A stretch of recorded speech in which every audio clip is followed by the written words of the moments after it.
Well, Victoria's Voice is a nonprofit providing drug education and addiction prevention support for families, and they are hosting a pop-up at the Westgate Las Vegas to coincide with EDC weekend. And joining us now with more information, we have Leah Shepard, the Executive Director of Victoria's Voice Foundation, joining us. Welcome, Leah. Thank you so much for joining us.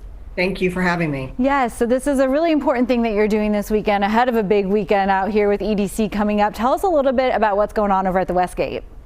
Sure, we have a pop-up kind of experience for guests, not only who are staying at the Westgate and going to EDC, but anyone here in town in Vegas who either wants some free Naloxone or who also is attending the concert and potentially staying somewhere else.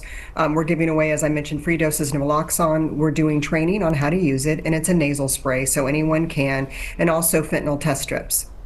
And so how does this work? Can anyone show up and just pop in? Do you have to register? What's that process like? You don't need to register at all. Our booth and our pop-up experience is going to be open from 10 a.m. to 3 p.m. It is while supplies last, so you might want to come early, but we are pretty well stocked. We had about 2,000 people visit us last year, and so I think we're well prepared for this year. Yeah, and going back to last year and seeing just kind of what the reaction was, how was it for you guys as a foundation to see the people show up and taking this seriously? It was great. You know, historically, there's been a lot of stigma around carrying Naloxone, which the brand name is known more commonly as Narcan.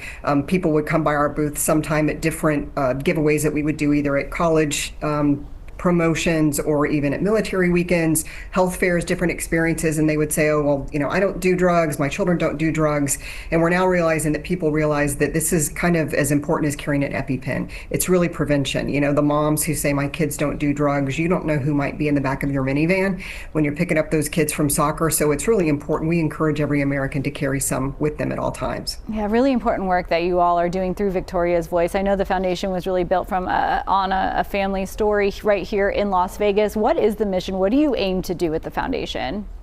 Our goal is education awareness around substance use. First and foremost, as mentioned, Naloxone distribution and awareness.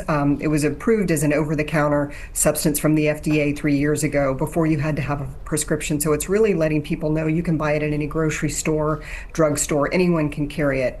Also, prevention education programs focused on students and parents. David and Jackie Siegel, the founders of the organization, say that they missed a lot of the signs about their daughters' substance use and really want to prevent other parents from experiencing the same loss that they did. So our Vital Finds parent education program is available on our website. All of our programs are free. Yeah, a lot of great resources, again, especially heading into this weekend, and I know you're doing work throughout the year with Victoria's Voice. And lastly, too, just if people want to show up and have questions, are there people there on site, too, who can kind of help out, answer any of those bigger questions that they might have? We do. We have trained staff who are going to be available to answer any questions that people would have, not only, like I said, if they're attending the concert or even just residents here in town who want to come by and learn more. Leah, thank you so much for joining us on all the work that Victoria's Voice does here in the community. We're going to put all the information on your screen right now for that event on Friday happening from 10 a.m. to 3 p.m.